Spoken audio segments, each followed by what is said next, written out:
What's up les gars, c'est Pintos et aujourd'hui on se retrouve pour une nouvelle vidéo. Et aujourd'hui tout simplement, on va faire une vidéo, je vais vous expliquer pourquoi One Punch Man Road to Hero c'est un très bon jeu. Donc je vais vous parler du point un peu négatif, c'est le gameplay. On va aller voir un début de gameplay comme ça que je vais vous montrer sur une de mes parties. De toute façon je vais me faire éclater parce que je suis pas encore au niveau pour passer ce niveau là. Le gameplay, en fait, ce qui va en déranger certains, c'est que vous ne contrôlez pas vos personnages. Vous pouvez enlever le mode auto et activer l'esprit, mais ça va s'arrêter là tout simplement. Donc, je sais qu'il y en a certains, ils vont pas aimer, mais bon, il fallait dire tout de suite les choses. Ensuite, au niveau du jeu, vous allez avoir différents trucs. Premièrement, pour récupérer des ressources, tout ce qui va être ressources d'entraînement, de l'argent et tout ça, il y a plusieurs trucs. Soit vous faites le mode histoire, soit vous faites d'autres modes de jeu. Mais le premier truc c'est ça, c'est ce qui s'appelle la patrouille. Donc en fait Saitama il défonce des mecs sur le truc pendant toute la journée. Et dès que vous avez terminé, hop, vous retirez et vous récupérez vos récompenses. Vous avez une patrouille immédiate qui est offerte par jour. Donc ça c'est plutôt pas mal. Ça vous donne 50% des récompenses que vous pouvez obtenir normalement en 24 heures. Donc c'est plutôt intéressant. Maintenant, on va passer aux différents modes de jeu. Au niveau des différents modes de jeu, vous avez forcément en premier temps le mode histoire. Donc c'est plein de petits combats que vous allez faire au fur et à mesure. C'est surtout pour gagner des récompenses que vous allez faire ça. Vous avez donc ensuite les épreuves extrêmes. Les épreuves extrêmes, c'est un système des tâches, c'est des petits combats que vous faites pareil. Là, vous récupérez des récompenses plus intéressantes, style des cristaux d'invocation. Vous avez autrement les commissions. Donc commissions, pour vous donner un ordre d'idée, c'est un peu comme sur DB Legends au niveau des missions quand vous envoyez vos personnages en mission. Là, vous envoyez vos personnages en mission, ça vous permet de récupérer des petites récompenses pour améliorer vos personnages, gagner de l'argent, des cristaux et aussi pour pouvoir débloquer certains pouvoirs chez vos personnages, mais je vous parlerai des personnages après. Vous avez le chemin du fort. Chemin du fort, c'est un truc qui est à faire tout le temps, ça vient tous les 2 jours. Quand vous le faites, c'est là que vous avez les meilleures récompenses. Vous avez full cristaux d'invocation, souvent. Et surtout, vous récupérez vous récupérez des pièces que vous allez pouvoir utiliser dans le centre commercial pour acheter des personnages. Ensuite, vous avez le tournoi, c'est le PVP, tout simplement. L'Odyssée, donc au niveau de l'Odyssée, il y a 2 trucs. Les voyages magiques, donc les voyages magiques, c'est des événements qui viennent ponctuellement sur le jeu et qui vont vous permettre en fait de venir faire un petit niveau où vous avez plusieurs combats et vous pouvez récupérer des coffres. Et dans ces coffres, vous avez forcément des récompenses qui sont plus qu'intéressantes parce que souvent c'est des tickets d'invocation, voire même des personnages rares directement. Pareil ici, vous avez donc l'exploration. Pareil, c'est des petits niveaux, vous avez des petits combats à faire et tout. C'est sympa, vous récupérez des récompenses, vous les faites, c'est tranquille, c'est chill. Et voilà, c'est en gros tous les modes de jeu qu'il y a actuellement. Ensuite, à côté de ça, vous avez d'autres trucs intéressants. Vous avez la guilde. Dans la guilde, vous avez un boss de guilde. Donc c'est un peu comme sur Nanatsu, vous allez le taper. Quand vous le tapez, là vous pouvez récupérer full accessoires. Donc c'est bien au début, parce que vous récupérez des petits accessoires pour équiper vos personnages au début. Après, je vais pas vous mentir que quand on avance sur le jeu, par exemple moi à mon niveau, je le fais, c'est pour pouvoir monter mes accessoires que j'achète. Parce que sinon c'est vraiment la merde. Vous avez le centre commercial, donc c'est le shop tout simplement, hein. Vous avez différents shops. Donc l'épicerie c'est le shop classique. Donc là c'est là où vous allez pouvoir récupérer alors soit des petits cristaux comme ça, mais je vous expliquerai à quoi ils vont servir, des cartes d'invocation, des objets pour monter certains pouvoirs et surtout des accessoires. C'est vrai que c'est rare que j'en achète parce que ça coûte extrêmement cher. Mais il faudrait que j'en achète parce que c'est là que vous avez beaucoup d'accessoires ultra intéressants. Mais c'est pas le meilleur endroit pour les acheter. Vous avez ensuite personnages. Donc ça c'est quand vous vendez des personnages, vous obtenez des pièces. Et en fait avec ces pièces vous pouvez venir acheter soit des fragments, soit directement des personnages. C'est ma foi intéressant. Chemin du fort, donc c'est ce que je vous ai montré. Vous avez des pièces. Avec ces pièces vous pouvez récupérer pareil des fragments, des personnages et des personnages super rares. Guild, c'est là où vous allez pouvoir acheter la full accessoire. Là, c'est là où je me fournis beaucoup en accessoires rares. Donc là, c'est pareil, ça demande du temps de farm. Parce que pour avoir 20k pièces, ça prend un temps fou. Sauf si vous tapez super bien le boss, mais je peux pas vous mentir qu'au début c'est compliqué. Et là, donc c'est un nouveau truc qu'ils ont mis en place qui s'appelle les tournois. C'est des pièces de tournoi que vous récupérez en faisant du PVP. Et ces pièces-là, ça vous sert à avoir des personnages super rares. Donc voilà en gros ce que vous allez retrouver sur le jeu. Vous avez les missions, donc c'est là où vous avez toutes les missions quotidiennes, tout simplement, l'inventaire, vous avez tous vos accessoires. Volonté de combat. Donc volonté de combat, c'est le truc le plus intéressant et le plus utile qu'ils ont mis en place. C'est-à-dire que monter vos personnages, ça va vous coûter extrêmement cher.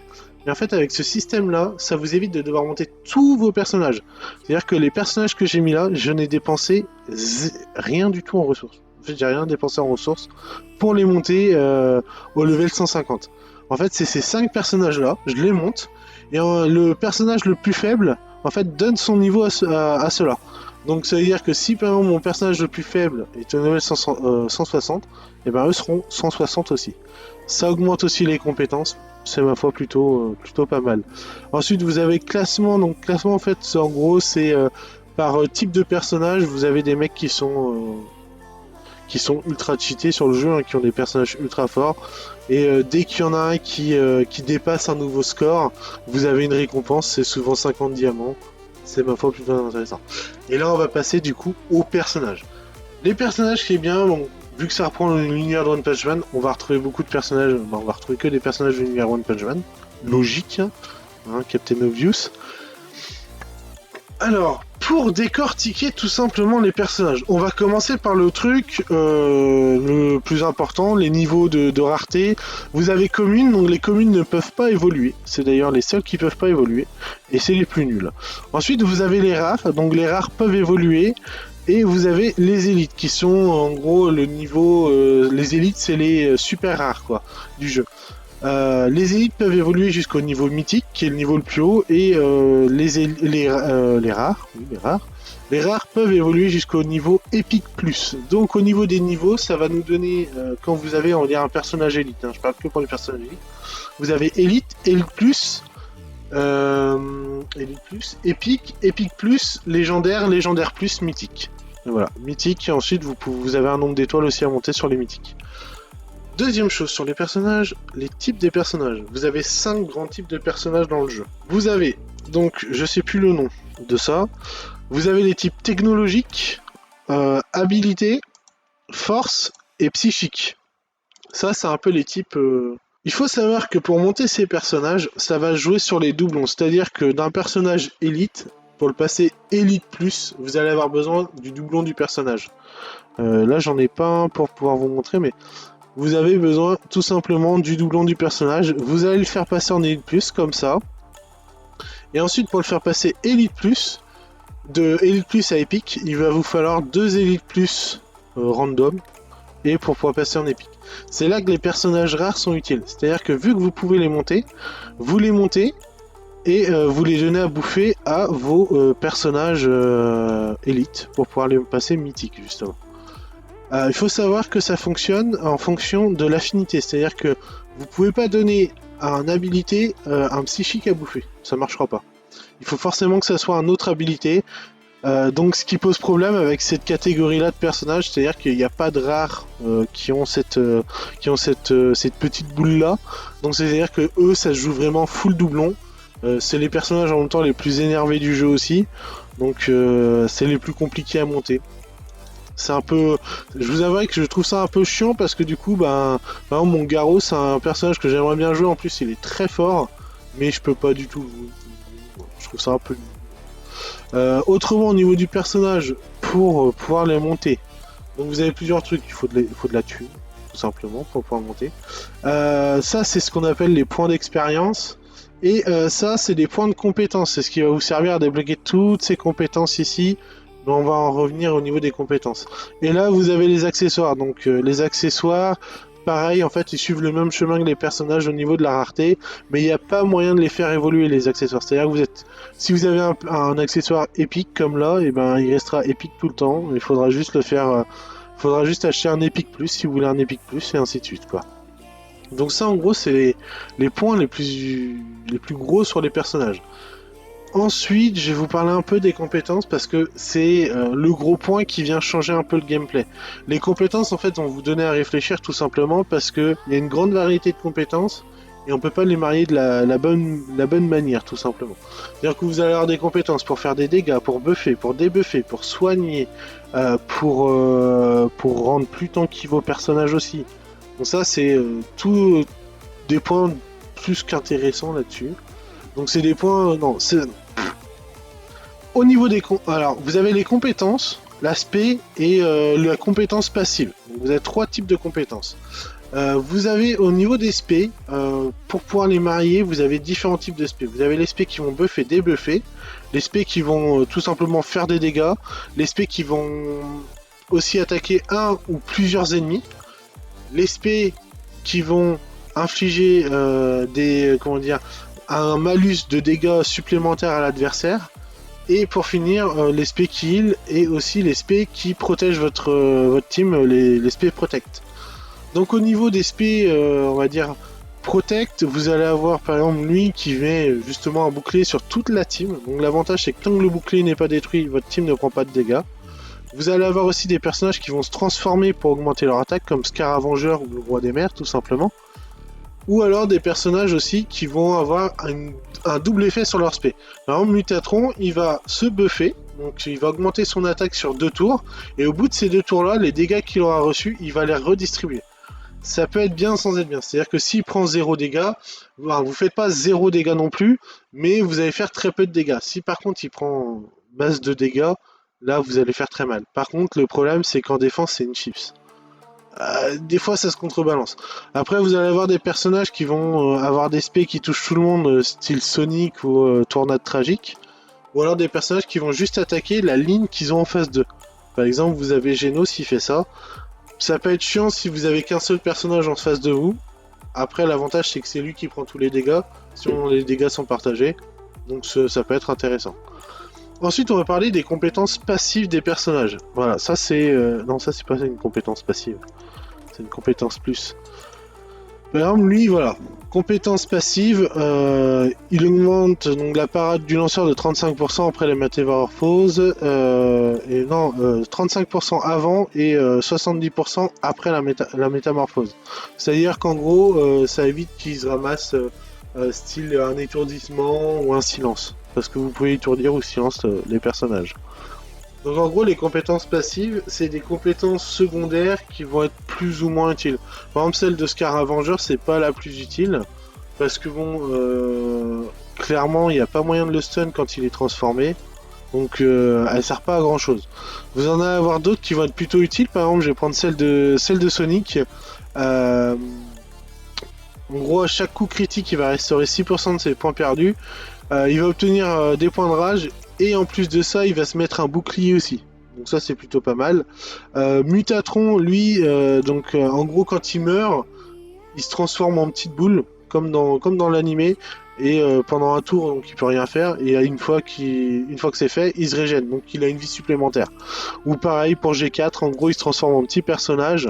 Ça lui permet de réattaquer. Bon, après, il perd pas mal de stats. Voilà, ma foi, c'est plutôt ma foi intéressant. Et elle qui peut silence quand elle attaque. Voilà.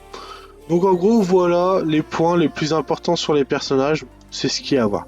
Maintenant, on va faire un petit truc pour vous faire plaisir. J'ai gardé de quoi invoquer. On va avoir des petits tickets d'invocation et des petites gemmes d'invocation. On va commencer par les tickets de type. Portail de type. D'ailleurs, je vous ai pas montré les différents portails qu'il y a. En gros, vous avez le portail classique où quand il y a un nouveau personnage qui arrive, il sera là.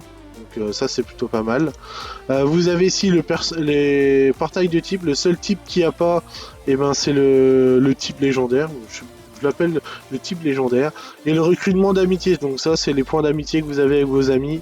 Vous pouvez faire une multi. Vous pouvez avoir une chance d'avoir un épique. C'est gratuit, c'est free. Ça c'est donc recrutement optionnel, c'est vous choisissez un personnage, ça augmente son taux de drop. Donc une fois que vous l'avez obtenu, vous avez plus de chance d'obtention du personnage. Donc ça coûte 3000. Ça coûte très cher, mais ça marche vraiment. Lui je l'ai eu en deux multi-invocations, alors que quand ils sortent normalement, je les ai jamais. Ici, vous avez ce qu'on appelle la liste des souhaits.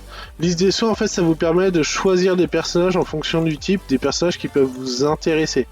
Donc, moi, j'ai mis très clairement la liste des personnages qui m'intéressent. On va aller faire la petite multi ici. Donc du coup, dans la liste de souhaits, il y a elle que j'aimerais, que j'ai pas, que j'aimerais bien avoir. Après, c'est juste vraiment pour la collection, parce que sinon elle est flinguée. Vraiment, ce que j'aimerais, c'est avoir le Batman, parce que là, je vais l'avoir du coup en récompense de connexion. Mais si je pouvais avoir un petit doublon pour pouvoir l'augmenter rapidement, ce serait cool. Donc on va voir. On va espérer au moins choper un épique. Invocation classique, hein, de toute manière. Est-ce qu'on va avoir de l'épique? On a un épique. On a un épique, on enlève les autres, on va découvrir le petit épique tranquille. Vas-y, qui on a? C'est même pas... Ça, c'est un fake épique. Ouais, on peut avoir des fakes. On a eu un fake épique. Bon, allez, on va partir sur le portail. Là, sur le portail, déjà, moi, ça m'intéresse un peu plus. Parce que, tout simplement, vous avez le nouveau, la Watchdog Man. Donc, lui, m'intéresse pas, pas des masses. Là, je vais vous montrer les personnages qui m'intéressent. Voilà, dans l'album. En gros, vous avez tous ces personnages-là qui vont être sur le portail classique, donc clairement, ils m'intéressent. Si je pouvais avoir un premier doublon de Garou, ça m'arrangerait, histoire de le monter.